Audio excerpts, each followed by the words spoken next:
قرآن پاک کو ہم پڑھتے نہیں، اللہ تعالیٰ معاف فرمائے، پڑھتے ہیں تو سمجھتے نہیں، سمجھ لیا تو عمل نہیں کیا، اور صرف پڑھنے پر اتنا ثواب ملتا ہے تو عمل پر کتنا ثواب ہوگا؟ عمل پر اللہ کی ذات ملے گی، ایک ایک لفظ پر کتنی نیکیاں ملتی ہیں۔ بعض لوگ 3 پارے روز پڑھ لیتے ہیں، لیکن اپنا قرآن پاک قاری صاحب نے ان سے صحیح نہیں کرایا، اور اس کی وجہ سے ترجمہ غلط ہو رہا ہے، وہ گناہ گار ہو رہے ہیں۔ نماز نفل وتر میں نماز پڑھ رہے ہیں، نماز ہو ہی نہیں رہی، ایسا ترجمہ ہو گیا۔ تو قرآن پاک کو تجوید سے پڑھنا فرض ہے، مخارج کے ساتھ۔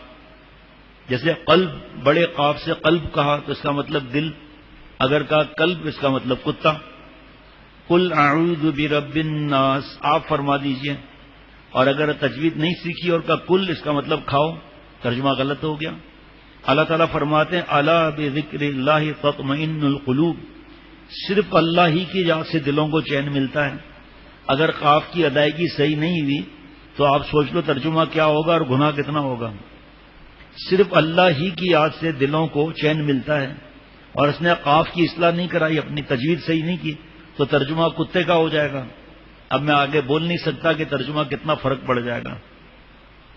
بعض لوگ نفلی عبادات، سفید داڑھی آ گئی، بیان میں لگے ہوئے ہیں، لیکن قرآن پاک صحیح نہیں کراتے، اور سمجھ رہے ہیں ہم صحیح پڑھ رہے ہیں قرآن پاک۔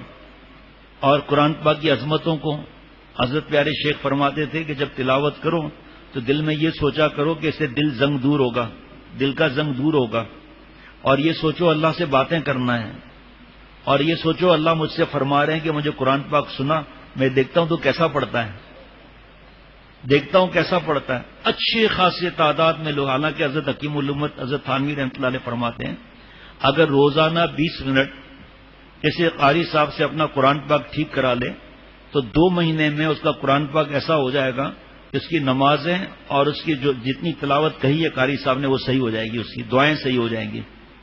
20 منٹ نہیں ہے، 10 منٹ، 5 منٹ، لیکن قاری صاحب سے تلاوت صحیح کرانی ہے، ہر ایک سے نہیں۔ اب ہم بوڑھے ہو گئے، ہمیں تکلیف ہوگی، اس میں ثواب ملے گا۔ جب قاف کی ادائیگی قاری صاحب کہیں گے بھئی یہاں قاف کی ادائیگی اندر قوے کے پاس سے ادا کرو، قاف، ہاں جی، زا ہے، سا ہے، زال ہے، تھوڑے سے فرق پر کیا حالت ہوگی ہماری۔ تو ابھی بھی میں الحمدللہ اپنے قاری صاحب سے صبح شام الحمدللہ اپنا قرآن پاک سناتا ہوں، اللہ کی عطا ہے، اطمینان نہیں ہو رہا۔ یہ کہہ دیا تو صحیح ہو جائے گا، یہ تلاوت کی الحمدللہ رب العالمین، تمام تعریفیں اللہ کے لیے۔ ہا کو یہاں سے ادا کیا، اللہ معاف فرمائے، اگر یہاں سے ادا کیا الحمدو کہا، نعوذ باللہ سارے نقائص اللہ کے لیے ہیں۔ بتاؤ اللہ خوش ہوں گے ناراض ہوں گے؟ فخر کرتے ہیں کہ ہم نے اتنے پارے پڑھ لیے، اچھی بات ہے، لیکن اگر اپنا قرآن پاک صحیح کرائیں اور اگر سارے دن میں 2 رکوع بھی ہو گئے نا تو ثواب اتنا ملے گا جو میں نہیں بتا سکتا، کوئی سمجھ بھی نہیں سکتا، اتنا ثواب ملے گا اس کو۔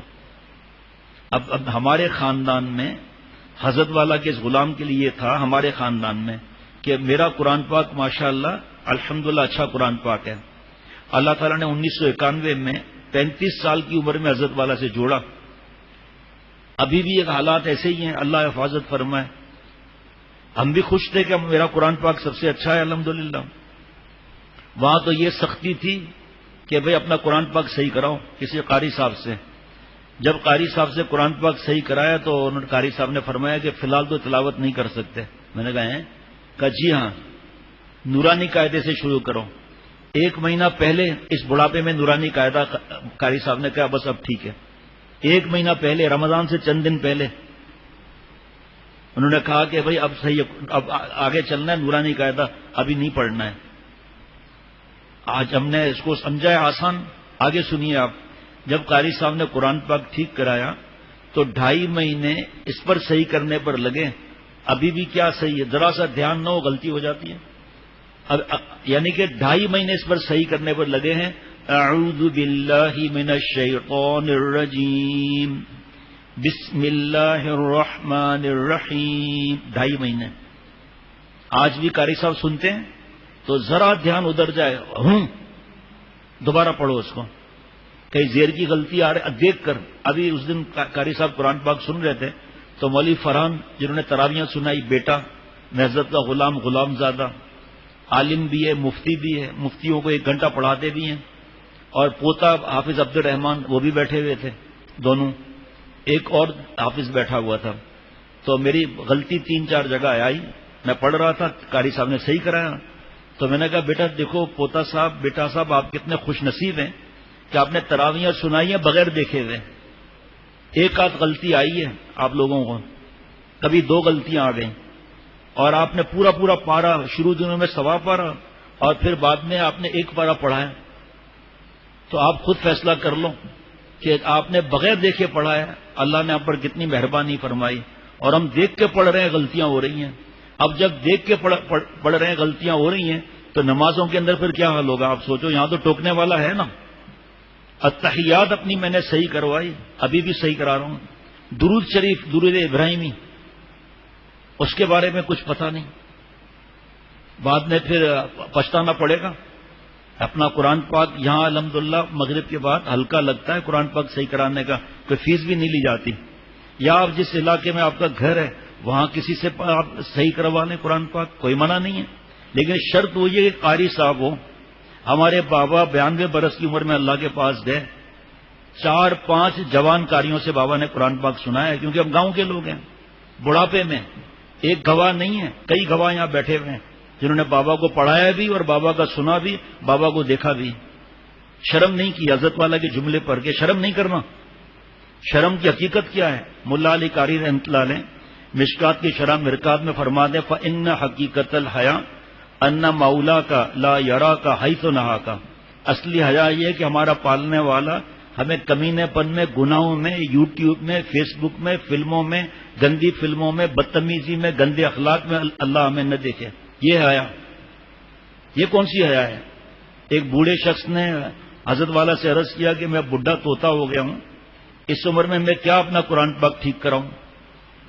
حضرت والا پھر سوال جواب نہیں کرتے تھے. حضرت والا بس ٹھیک ہے، ختم بات، کوئی بات نہیں. کچھ عرصے کے بعد انہوں نے کہا حضرت میں ایک امتحان دینا ہے بوڑھا، اور اس میں کامیاب ہو گیا تو 3000 میری تنخواہ بڑھ جائے گی. تو حضرت نے فرمایا کہ آپ تو نوکری کر رہے ہو، جاب کر رہے ہو، تو آپ کو کب وقت ملے گا اس کی پڑھائی کا؟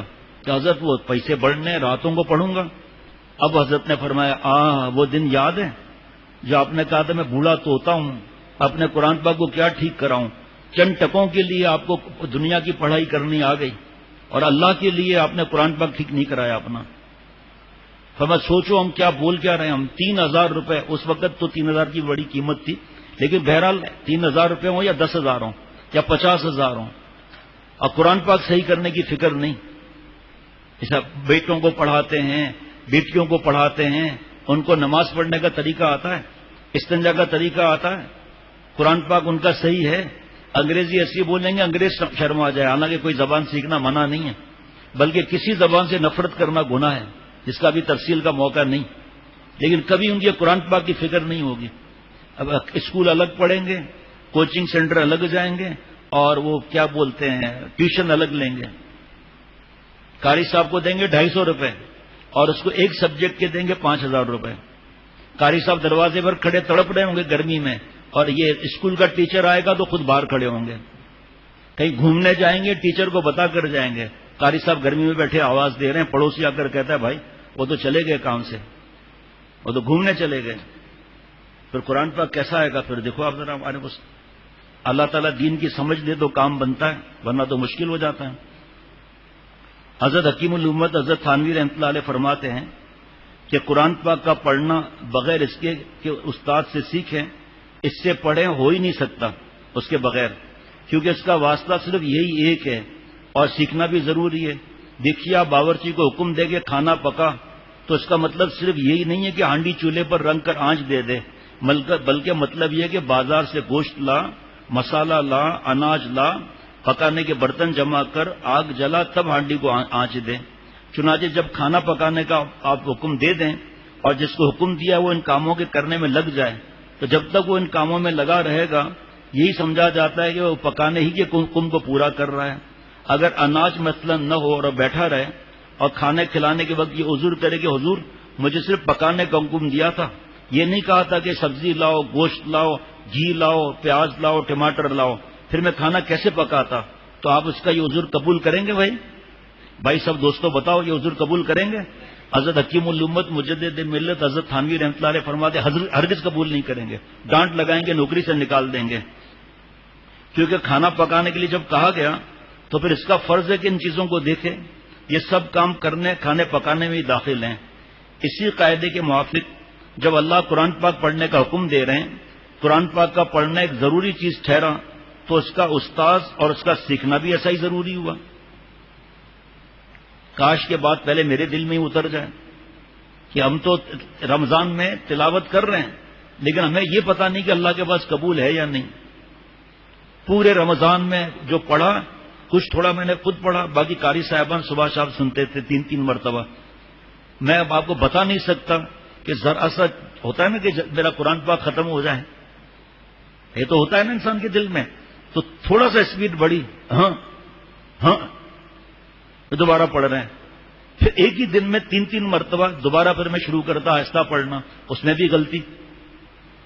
چلو آپ میری کمزوری کو مت دیکھو، آپ اپنے حساب سے دیکھیں کہ آپ جو قاری، ایک بار تو کسی قاری صاحب کو قرآن پاک سنا دیں اپنا، جیسے میں نے عرض کیا کہ یہاں پر انتظام ہے الحمدللہ، قرآن پاک فرض ہے نا، تجوید کے ساتھ پڑھنا تو فرض ہے بھائی۔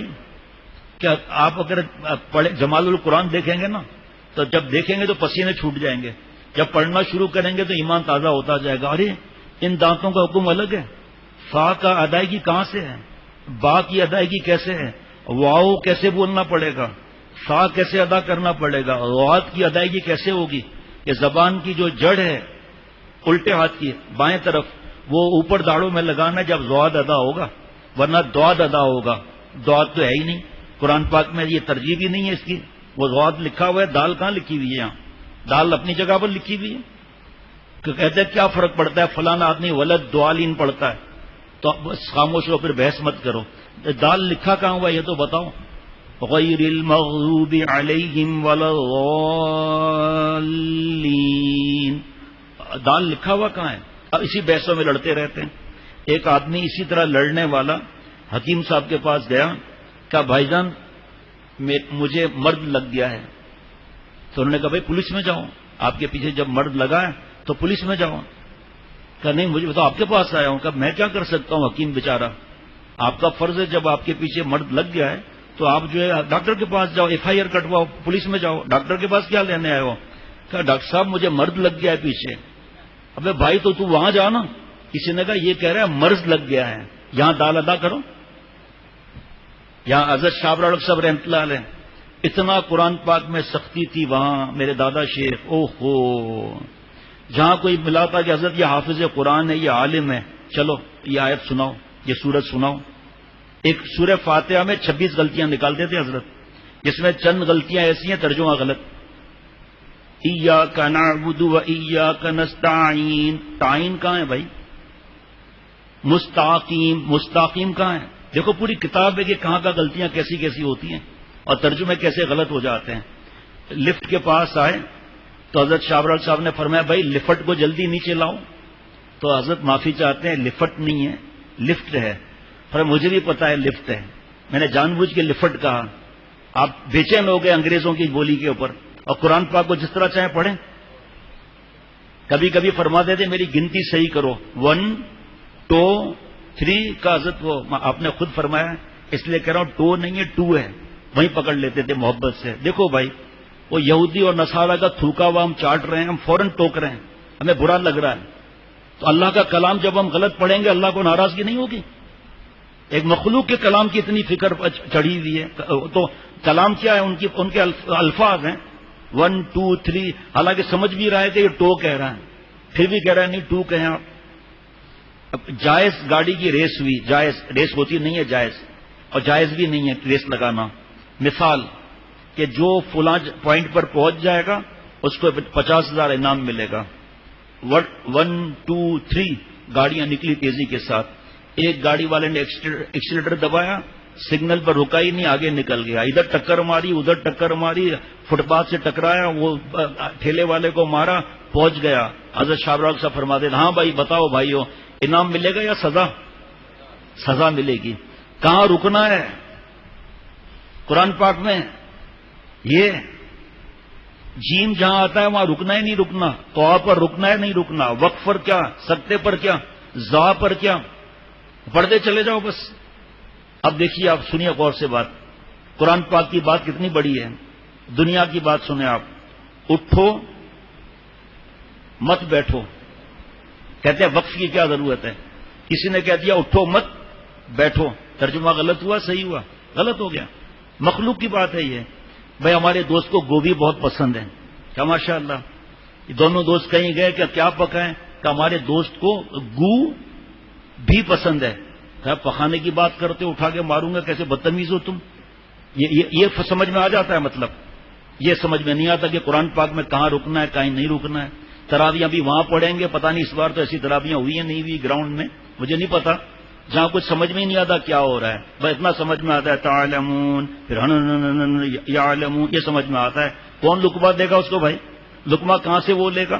ٹیلی ویژن پر آ رہا ہے, جھوم جھوم کر بیوٹی پارلر بنا کر, یہ عبادت ہے. یہ یعنی کہ بیٹھے رہتے ہیں, چائے پی رہے ہیں, سینڈوچ کھا رہے ہیں, بیٹھے ہوئے. جب امام صاحب دوسری رکعت میں پہنچ کر سلام پھیرنے والا ہے, جلدی وہاں پر کھڑے ہو جاتے ہیں, اور سلام پھیرنے کے بعد پھر وہ حرکتیں ہو رہی ہیں. کیونکہ ایک دن میں 10 بارے پڑھنے, ایک رات میں 10 بارے پڑھنے, اس کے بعد مرد عورت ساتھ میں ٹھیلے پر کلفیاں کھائی جا رہی ہیں. پتہ نہیں یہ عبادت ہے نعوذ باللہ.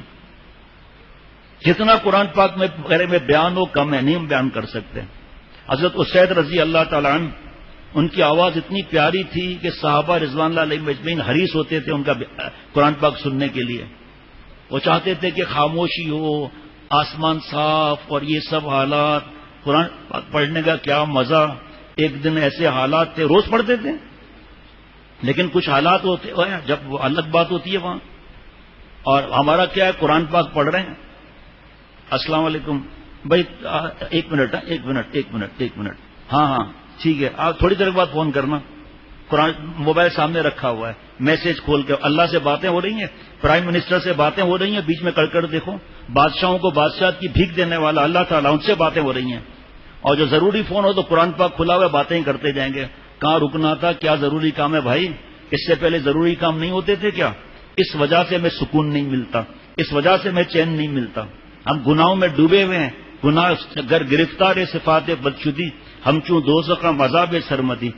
میرے بھائی, اگر 100 میں سے میں نے 99 گناہ چھوڑ دیے, ایک گناہ میں بھی اگر میں مبتلا ہوں, دوزخ تلاش کرنے کی ضرورت نہیں.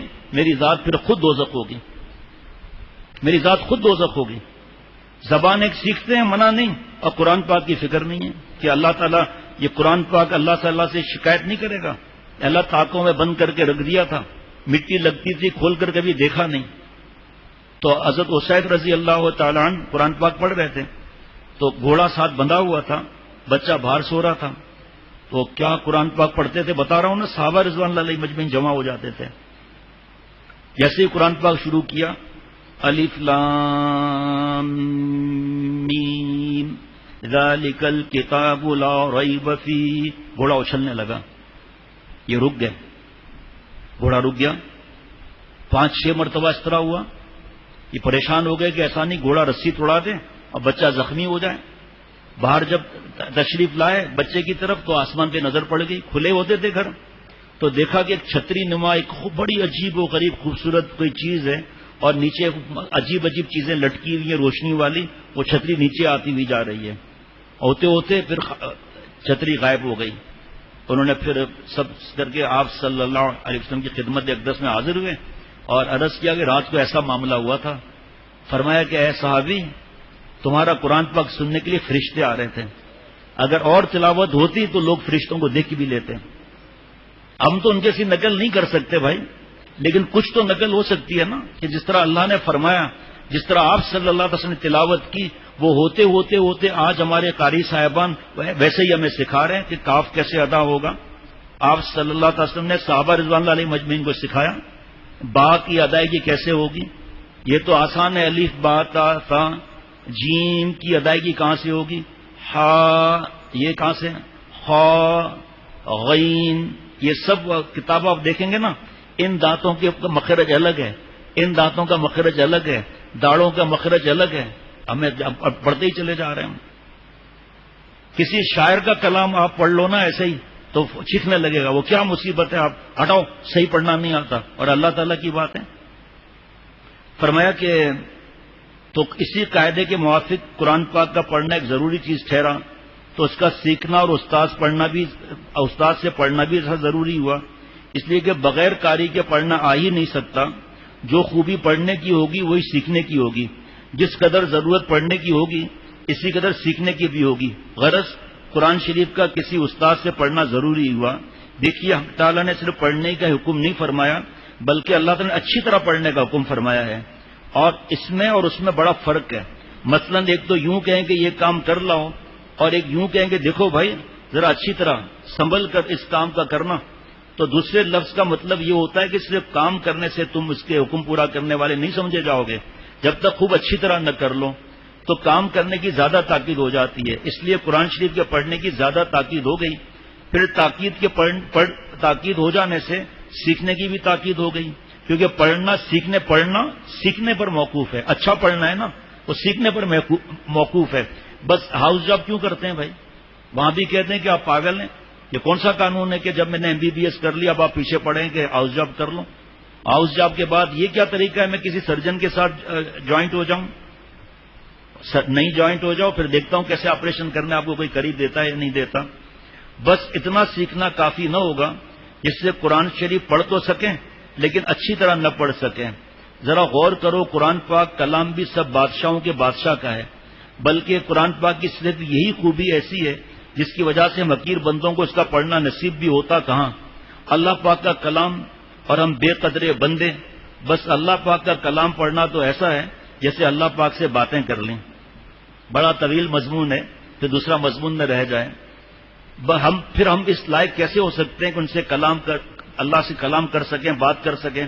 دیکھ لیجئے دنیا کے ذرا ذرا سے بادشاہوں کے دربار کی حاضری کے لیے لوگ کتنی کتنی کوششیں کرتے ہیں، عمریں گزار دیتے ہیں، پیسے دیتے ہیں، اپوائنٹمنٹ لیتے ہیں، 3 منٹ کا مشکل سے ملتا ہے، کئی اپوائنٹمنٹ کینسل ہونے کے بعد، اس کے بعد 3 منٹ پورے ہوئے جاؤ۔ اور یہاں قرآن پاک کا کیا معاملہ؟ فرمایا کہ عمریں گزار، جب کہیں سلام کرنے کا موقع ملتا ہے اور جس کو سلام کرنے کا موقع مل گیا، 1-2 بات کرنی نصیب ہو گئی منسٹر سے، تو وہ اپنے آپ کو کیا سمجھنے لگتا ہے، اور تمام ملک میں اس کی کیا عزت ہوتی ہے کہ اس کے ساتھ بات ہوئی پرائم منسٹر کی۔ جب دنیا کے بادشاہوں سے باتیں کرنے کی یہ عزت ہے تو سب سے بڑے بادشاہوں کو بادشاہ کی بھیک سے اللہ تعالیٰ سے کلام کرنے کی کیا کچھ قدر ہونی چاہیے۔ دنیا کے بادشاہوں سے کلام کرنے کی آرزو 2-4 برس میں پوری ہوتی ہے، اور اللہ پاک سے کلام کرنا اگر کچھ بھی نہیں تو کم از کم 200-400 برس کی محنت کے بعد تو نصیب ہونا چاہیے، مگر نہیں۔ کس درجے رحمت ہے اللہ میاں کی کہ ہمارے ہاتھوں میں اپنی کتاب دے دی، اور عام طور پر اجازت دے دی کہ جس وقت جی چاہے ہم سے باتیں کریں، صرف وضو کی ضرورت ہے، اور اگر حافظ قرآن ہے، چند صورتیں یاد ہیں، تو اگر وہ ناپاک نہیں ہے اور صرف وضو نہیں ہے، زبان سے ادائیگی کر سکتا ہے، وہ بھی باتیں کرنا ہوا۔ پھر صرف اجازت ہی نہیں بلکہ بندوں کو حکم کر دیا کہ ہم سے باتیں کرو۔ اب ہم بندے اپنی ذلت اور اللہ میاں کی عزت کی نگاہوں کے سامنے رکھ کر خیال کریں کہ یہ باتیں کرنے کی تاکید کرنا صرف اللہ کا فضل و کرم اور خالص عنایت نہیں تو اور کیا ہے۔ قرآن شریف پڑھنے کی حقیقت کی اصل میں وہ کیا چیز ہے آپ کو معلوم ہو گئی۔ اس کی مثال سمجھو، عجیب وقت نہیں ہے، مضمون زیادہ ہے۔ اگر بادشاہ کسی کے ہاتھ میں شاہی قانون دے کر کے اس کو پڑھو تو حالت پڑھنے والی کی وقت کیا ہوگی؟ ہر لفظ کو صاف صاف پڑھے گا، کہیں ایسا نہ ہو کہ بادشاہ کو اس کا پڑھنا ناپسند ہو، اور ہر لفظ کے معنی اور مطلب کو بھی سمجھتا جائے گا۔ ایک تو اس خیال سے کہ بے سمجھے ہوئے اچھے لہجے سے پڑھا نہیں جاتا، دوسرے اس خیال سے کہ شاید کہیں بادشاہ پوچھ بیٹھے کہ کیا مطلب سمجھا تو ذلت ہو، اور ایک حالت پڑھنے والی کی یہ ہوگی کہ دل میں اس سرکاری حکم پر عمل کرنے کا پکا ارادہ رکھتا ہے۔ بس یہ 3 حالتیں ہو گئیں۔ اول، ہر لفظ کو صاف صاف پڑھنا، یہ پہلا حق ہے پڑھنے کا جو ظاہر کے متعلق ہے۔ دوسرے، ہر لفظ کے معنی سمجھنا، یہ دوسرا حق ہے جو باطن سے تعلق رکھتا ہے۔